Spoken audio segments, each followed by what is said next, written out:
Good weed, good drink, big money, man. Whoo! Please hit the like button before we begin this audio-visual journey. Hey man, when that song first hit the streets, it was over. R.I.P. to Pimp C. But that 2003-2007 Texas run has to be studied, cause around that time, every artist that came out of Texas was on fire. It was like, damn, they couldn't miss. Those Texas OGs helped pave the way for the new Houston and many sounds we hear today from artists. But what are these guys up to these days? Slim Thug. Oh boy, he always finds his way into some kind of mess because he's very outspoken and don't give a damn about how people feel. After being underground with Swisha House, he finally got his big break on Still Tippin' with Mike Jones and Paul Wall, and that song became an instant classic. The song made so much noise that Beyonce featured him on the song Check On It, which even won an MTV award. Everything was falling in place for Big Slim and would eventually sign a record deal to Pharrell's label Star Trek Entertainment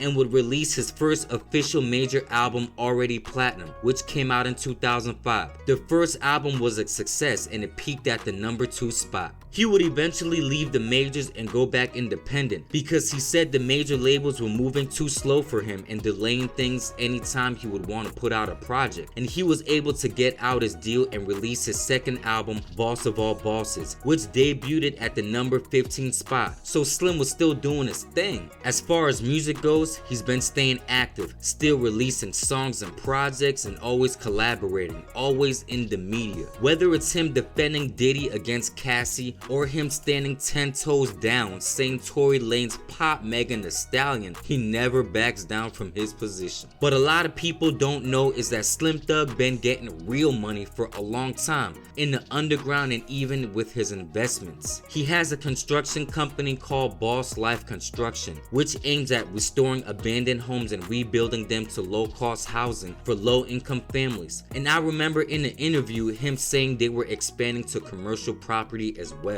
Along with this, he has a partnership with Checkers and has his own meal in Houston locations, his Boss Hog clothing brand, and among others. And he definitely is living like a boss with his nice Houston mansion, and he also got a condo downtown and a fleet of cars that only one can imagine about.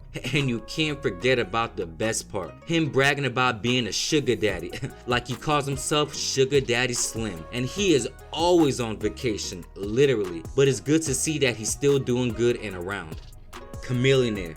Military man. He was another one that came up under the Swisha House record label and had a long run with mixtapes. He was actually on the original Still Tippin' song with Mike Jones them, but they ended up beefing. He also got poppin' was when him and Paul Wall were in the group, which got them a lot of recognition, and they were seen everywhere and put out an album, Get Your Mind Correct, which peaked at number 67 on the Billboard's top R&B rap album charts and was even nominated for Indie Album of the Year in the Source magazines. Big Swingers and Foes. Oh man, that's a classic. After doing very successful selling mixtapes and building a strong underground buzz, he eventually signed to Universal Records in 2005. He dropped his debut album, The Sound of Revenge, which debuted at number 10 on Billboard Hot 200. When the hit song Ridin' Dirty first came out, it debuted at number 88 on the charts. But with the song catching so much steam and people recreating the song and video, it helped to make it super popular, and the song pushed up to the number 1 spot for 2 weeks and was a global smash that broke so many records and also won him a Grammy. In 2007, he dropped his second major album, Ultimate Victory, which also did good and debuted at number 8 on Billboard 200 charts. It didn't have any big singles like the first album, but it did well. Preparing for the third album is when he started having problems with the label because they wanted him to make more pop songs like Ridin' Dirty, but he wanted to do more than that. After some back and forth with the label, he was finally let go out of his contract. He would continue to drop music independently, but at the same time was slowly pivoting his way into a new industry. He was now heavily involved in the tech business and would get in early on some big companies. He invested in Maker Studios, and it's reported that he made $20 million million out that deal. He invested in Cruise Automation, which got bought out for $1 billion.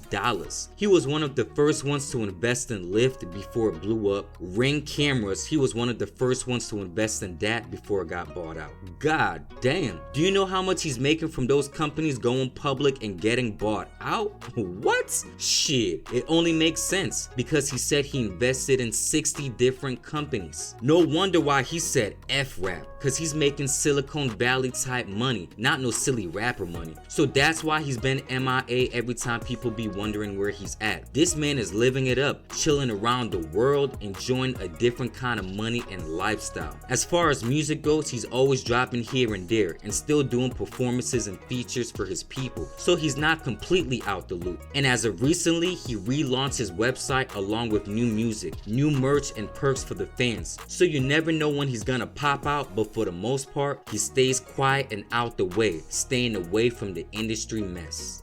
Trae the Truth. One thing about Trae is that he tries to keep it cool, but always finds himself in some kind of mess, but slowly has made himself a hometown hero. Starting in the underground circuit, he was putting out a lot of music, but it wasn't until he started rapping with Zero that he really started making a buzz, and that's when he formed the group Asshole by Nature. Trae and Zero released 2 albums together in 2003 and 2008, but later on they would fall out. If you ask both of them what the beef is about, you'll hear 2 different stories, so not sure who's wrong or right, but later on Trae's action would prove otherwise, as Trae would always find himself on the wrong side of things. In 2008 at the Ozone Awards, Trae the Truth had punched Mike Jones backstage and Mike had a bloody shirt wiping his nose. When you go there, that's why I went there. Nigga gonna sneak up behind me and stick me, dog, cause I'm out in this bitch chilling, dog. Nigga hate me like that. Niggas hate me like first, nigga been on swing, niggas hate me, dog. Niggas talking about we gotta come together, how we gonna come together, niggas gonna sneak up behind me and hit you, dog. What kind of shit is that, JQ, dog? Please announce that shit tomorrow, dog. I'll give them that bitch myself, dog. It's on, dog. Are y'all leaving? How you get hit in the back of the head? And your nose is fucked up, bro. I'm trying to understand that. And how you got time to say you in the streets, but you doing the interview on the net? That nigga he don't do nothing for the hood, bro, nothing. How you the president of this city, nigga? You don't even know OGs, you can't tell no OG's name, you can't tell no every block, you can't tell what little niggas do what, you can't tell none of this, bro. You don't know none of this, man, but you in the streets, bro, you the president? Come on, bro. That's a big motherfucking statement to make, bro, believe that.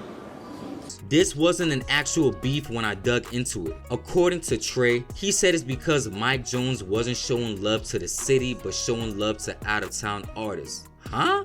Man, sounds like Trae was hating on him cause Mike Jones was popping and probably didn't show him any love, cause there's no other reason when you listen to both sides. Then in 2009 at Trae the Truth's annual Trae Day event, there was a shooting towards the end of the night. The city blamed Trae for the shootings because it was his event, and because of that he was now banned from all things Urban One Radio and Radio One related, which is a bunch of radio stations in Houston and other regions. And because of this ban, a lot of his music was suppressed, but it was his fellow artists and friends that kept his voice growing. His career kept going, and in 2012 he had signed with T.I.'s Grand Hustle label, and fast forward to 2017, T.I. had named Trae vice president of the label. So regardless of a ban, Trae was always still in a spotlight. He would start to do more community activities and volunteering and establish his Angel by Nature organization, which helps victims with tornado reliefs, flood reliefs, tragedies, and other critical events along with donating. So he's helped to change his image for the better. That was until 2022 when him and Zero were both at a 50 Cent event in Houston, and Trae and Zero got into it stemming from their beef, and Trae and his crew jumped Zero. At first Trae did a video saying that everyone was lying and that Zero didn't get jumped. But then video footage came out and shows that indeed Zero was jumped by like 4 dudes. And I can't show the video, but you can see in the aftermath Zero is protecting himself, and then when he feels no more hits, he gets up and wants to go at it. And you can see Trae in the orange shirt. So that hurt Trae once again, and he had to go to court, but the case was eventually dropped after he completed a pre-trial diversion program. But as of now, he has been out of trouble and recently just got his daughter back after the mom had took her and didn't want to return her. So he's back to all smiles. Paul Wall. What it do, baby? Yo, Paul Wall is one of the flyest white guys out there, and everything came off authentic as far as him in hip-hop culture. He first got his break rapping alongside Chamillionaire in their group Color Changing Clique. After him and Chamillionaire established a big underground buzz, he would go on to sign a major deal with Atlantic Records. Besides just being known for music, Paul Wall was more known for making grills. Before he blew up, he was making grills for major artists, partnering alongside Johnny Dang. At one point, Paul Wall was the go-to man for grills, to the point that Nelly featured him on the Grill song, which made all sense, and that song helped to push him to more commercial success. In 2005, he released his debut album under Atlantic, The People's Champ, which debuted at #1 on Billboard 200 list, and his second album, released in 2007, Get Money Stay True, did good as well. Paul Wall was one of the ones who helped influence the lean culture, cause Texas was on fire at the time, and people were super focused on what these slangs and new things they were doing, and lean was one of them. Yes, lean was already everywhere, but Houston, Texas made it very popular, as it goes hand in hand with their slow culture. At his heaviest, he weighed 320 pounds. That was from the lean and overeating, cause lean makes you gain weight and slows down your metabolism. After seeing this massive weight gain, he finally decided to have the gastric sleeve surgery and lost around 100 pounds plus. Now he looks a lot better and has been keeping it up. He's still very active with music and putting out tapes and goes on many tours throughout the years, so he hasn't lost a step with that. But it's good to see he's been able to stay out of trouble and maintaining his health. Zero, help me please. Whew, that's my song. But Zero has always been the Undertaker of the Houston OGs. He's quiet, his aura, he loves to roll one deep, and that deep Barry White hood voice that completes it. He has signed with J Prince Rap-A-Lot Records and was dropping a bunch of hood album classics, such as The Life of Joseph McVeigh, Let the Truth Be Told, so there was no denying his talent. While working on his solo career, him and Trae the Truth eventually linked up to do a couple of albums. As I already explained in the Trae the Truth chapter, they would eventually have a falling out. He had a quick beef with Slim Thug, but as he says, it was nothing real because it was nothing serious, so it was very easy to squash the tension. Besides his legal troubles with him going in and out of jail and prison, from drug possession to battery charges, Zero has pretty much stayed low key. These days he's still working on music and collaborating, but he's still one deep.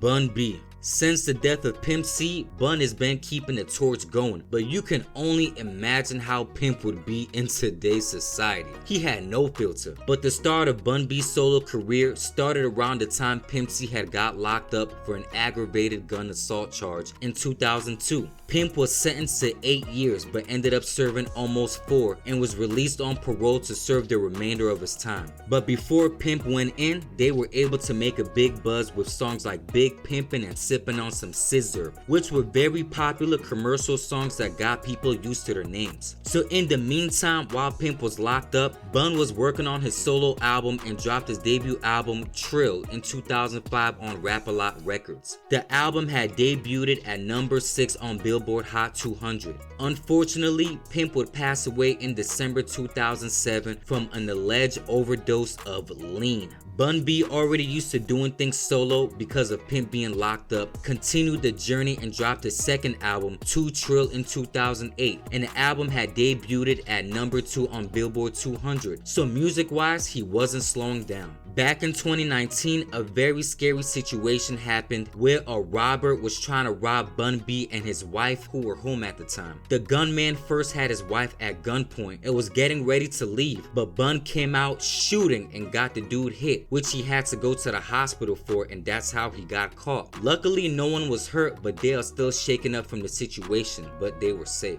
The hustler in Bun B wanted to do more than just music and got in the food business and partnered up with Andy Nguyen and started working on Trill Burgers in 2021. Bun was very dedicated to the craft, as this started off as a pop-up, with Bun B going to festivals, games, stadiums, and anywhere he could go to promote the burgers. Fast forward to 2023, he finally opened up his first brick and mortar Trill Burgers restaurant, and now has a Trill Burger stand at the Houston Texans Stadium, doing some big things, man. If anyone watching this has had a Trill Burger, please let me know, cause the way Khaled and these dudes be gassing up a 2-stack burger is crazy. But yeah, man, let me know. So Bun B is doing his thing and evolving his brand.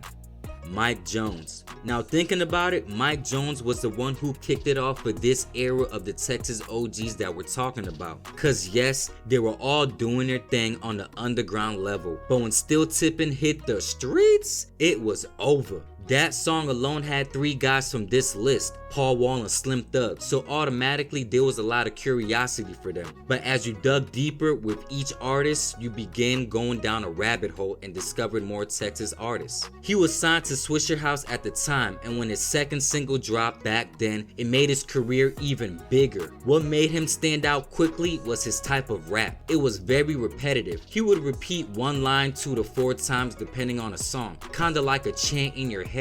And his infamous phone number 281-330-8004 stood out as well, as people would actually call the phone and he would pick up. He said he had lost the number for a while but got it back, and for research purposes I called the number just now and it rings, but then goes to an answer machine. It kinda sounds like an internet phone line or one of those app numbers, with him leaving a greeting message and thanking fans. Try it for yourself. Mike Jones has always found himself in some type of sticky situation. There was the Trae the Truth incident, which we talked about, and then the quick beef with Chamillionaire. There's no clear reason of why it started, but according to many reports, it was because Mike Jones was instigating the personal beef between Paul Wall and Chamillionaire and was always talking trash about Magno. And because Chamillionaire and Mike Jones were now beefing, he removed Chamillionaire from the original Still Tipping song. Chamillionaire started dissing the shit out of him, calling him Dyke Jones. Even fans were making all kinds of skits. Yo, he was going in on Mike. Eventually they were able to squash it, and it's all good anytime they see each other now. He would continue his career and drop a couple of songs and collaborations that were very popular. Songs like Drop and Give Me 50, Cuddy Buddy, Next to You. He was still dropping hits, man.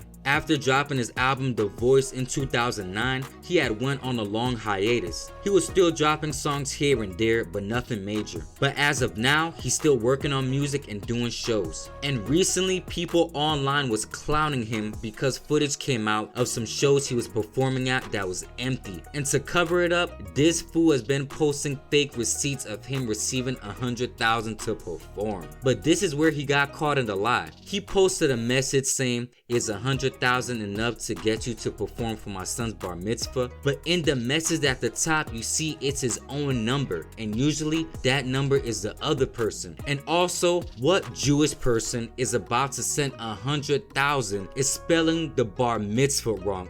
Like, come on, Mike. He has spelled it exactly how it sounds in his head, bar mitzvah. It's all good, man, no need to lie. At the end of the day, he may not be getting booked like he used to, but he's still a legend and helped kicked in the door for the 2000 Texas OGs. Lil Flip. He is very slept on as a rapper, and as far as freestyling goes, he's one of the best ever to do it straight off the dome. No pen, no paper, and no memorized bars. Being underground and freestyling everywhere, he went and made a big buzz for himself. He would go on to drop his major debut album under Columbia Records called The Underground Legend, and this album ended up going platinum. He was featured on some heavy songs that year, which got him buzzing more, like a Pimp with David Banner, Riding Spinners with 3-6 Mafia. He was just getting started. It was on his second major album, You Gotta Feel Me, that made national noise, because Game Over, Flip, Flip, Flip, that song was everywhere, followed by his girly song Sunshine. Flip was doing his thing, and this album would go on to sell platinum as well. He would continue to drop a project every year, so there was no way of missing Flip. But back in 2005, he had found himself in some beef with T.I., and it was over the King of the South title, cause around this time T.I. was on fire and was just hitting his prime, proclaiming himself the new King of the South, and from there the two would start dissing each other on songs. The beef would turn up when T.I. was in Houston doing some promo and dissed Lil Flip on the radio and said that he's going to Cloverland, Flip's neighborhood, to shoot a music video there. The two would meet up at a shop where a fight broke out between them and their crews. Luckily, the beef was able to end peacefully because J Prince had stepped in to squash it. So as of now, they're both cool. These days, Flip keeps himself busy by recording and still doing performances. Having a legacy is one thing, but keeping a longevity is everything. And for the most part, that's what it seems like each one of these guys are doing. Of course, there's other Texas artists like Devin the Dude, Propane, Lil Keke, Dero, and much more. But I focus on the Texas OGs that made a noise and impacted for this video. And with all these guys, you still hear their influences and samples. Man oh man, what a time to be alive. That was a great run, and they had a lot of soundtracks come out from that time. But the main point is I'm happy most of them are still around and still active. RIP to Pimp C. We can only imagine what could have been. Whew. But yeah man, thanks for watching this video. Hit the like button, and I'm gonna catch you on the next one.